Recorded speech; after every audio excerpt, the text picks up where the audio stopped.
want to talk to you about the Council of Nicaea, but I'm going to do that by contrasting an older and a newer view of what actually happened. In the older view, which is often represented in textbooks concerning the history of the Church, the Council of Nicaea is an event in which a group of bishops meet together to condemn one heretic called Arius, who has taught that Christ is not divine, that Christ is a creature, and out of that event, the bishops write the Nicene Creed, which we then use in the Church. The trouble with this is that the Nicene Creed that we use in church, whether we are Catholic or Orthodox, the Nicene Creed that we use is a product not of this council in the year 325, but most likely the product of a council in 381. So what happened in the decades between those events, and why actually is there a debate between those events? Well, in order to understand that, you need to think about the Council of Nicaea in a very different perspective. The figure of Arius is important, but he's not the only person we're concerned with. The best way to think about it is that at the beginning of the 4th century, there were different strands of theological thinking, different ways of presenting the figure of Christ, some which associated Christ and the Word of God more closely with the Father, with the one God, some which tended to present Christ as a sort of lower being, a lesser divinity. And the Church was still discovering how it was that it should proclaim Christ to the world.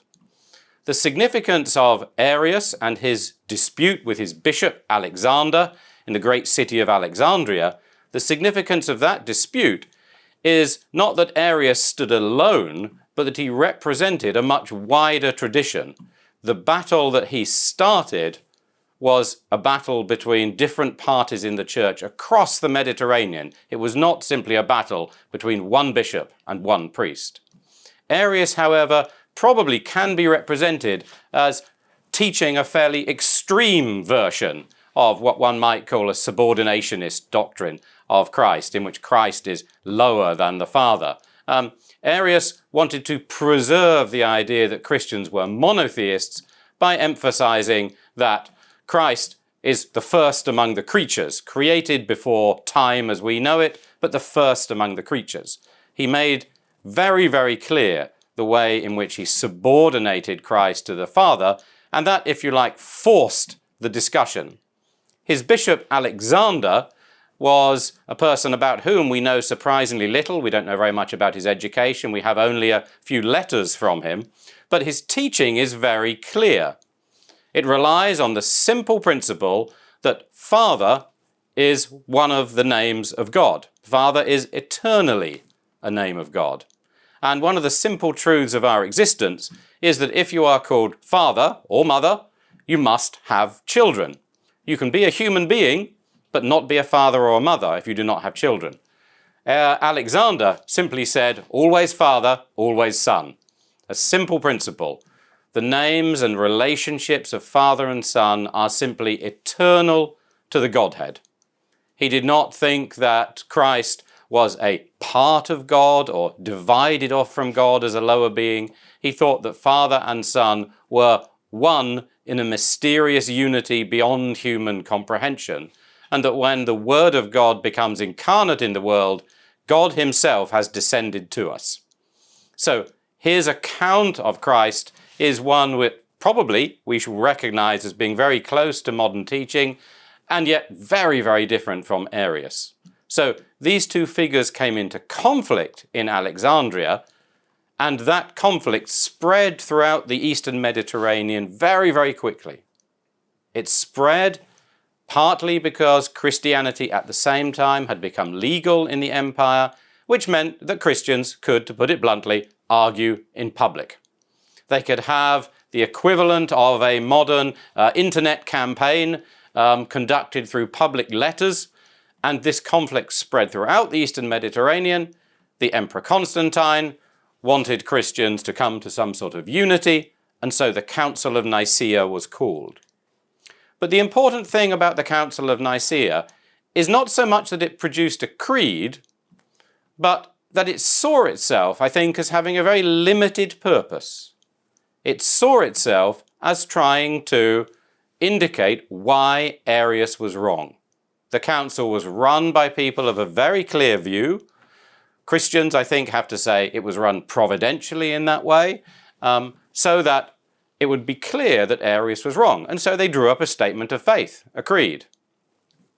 But when they did so in a context where, if you like, Christian orthodoxy was not yet clear.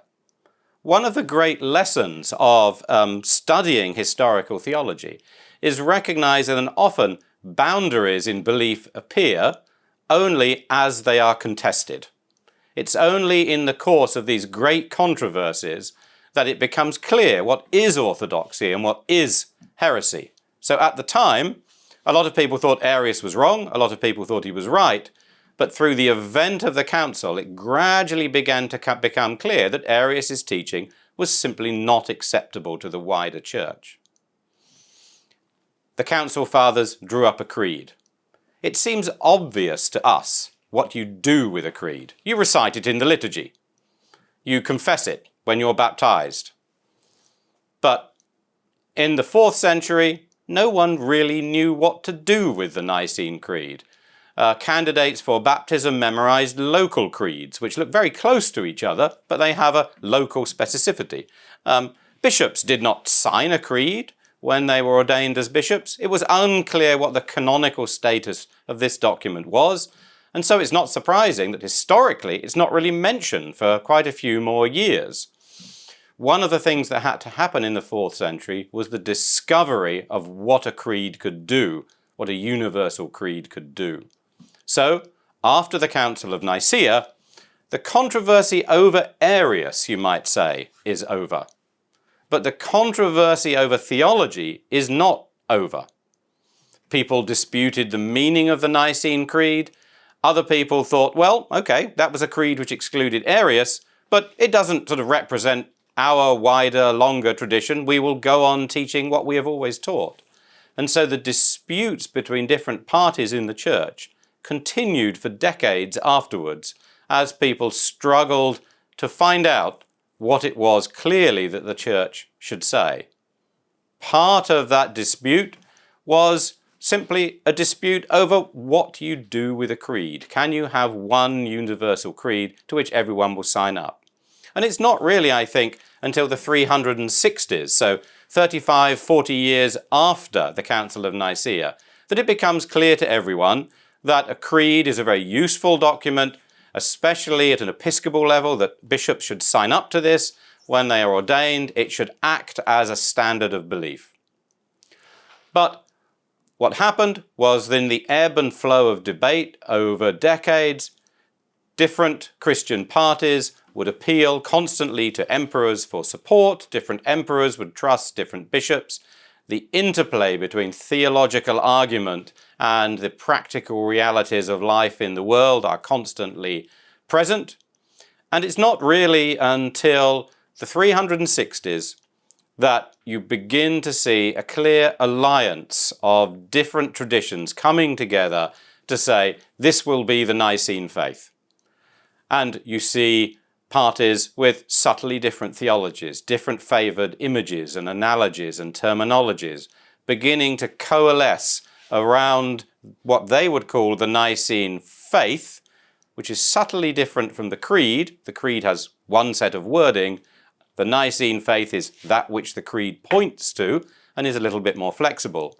You see parties coalescing around the Nicene faith as the only acceptable way to define the church's belief. One feature that's really important in that coalescing movement is actually dispute over the Spirit's status. At 325, the original Nicene Creed simply says, we believe in the Spirit. And that's it. But late in the 350s and on into the 360s, theologians who favoured a more subordinationist theology started to say, well, what about the Spirit? Surely you guys don't want to say that the Spirit is also God, because the Spirit is clearly like an angel, one of the most important angels who inspires the prophets, sends messages. And that forced Nicene theologians to say no.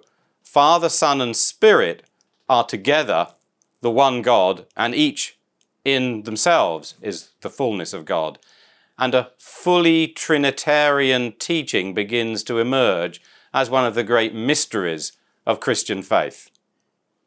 And that leads me to the Council of Constantinople, which is an interestingly mysterious event given how important it is. Because we don't have any acts from the Council of Constantinople. We have a few short descriptions. It was basically a local council for one part of the Roman Empire, but what it seems to have done is to draw up the creed that we now use liturgically, and we have been using liturgically since about 100 years after that council.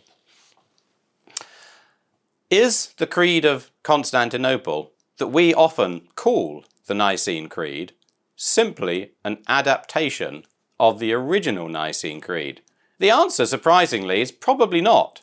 That it was a creed drawn up by bishops in 381, who had the Nicene Creed in the back of their minds and were all firmly committed to what they would have called the Nicene faith.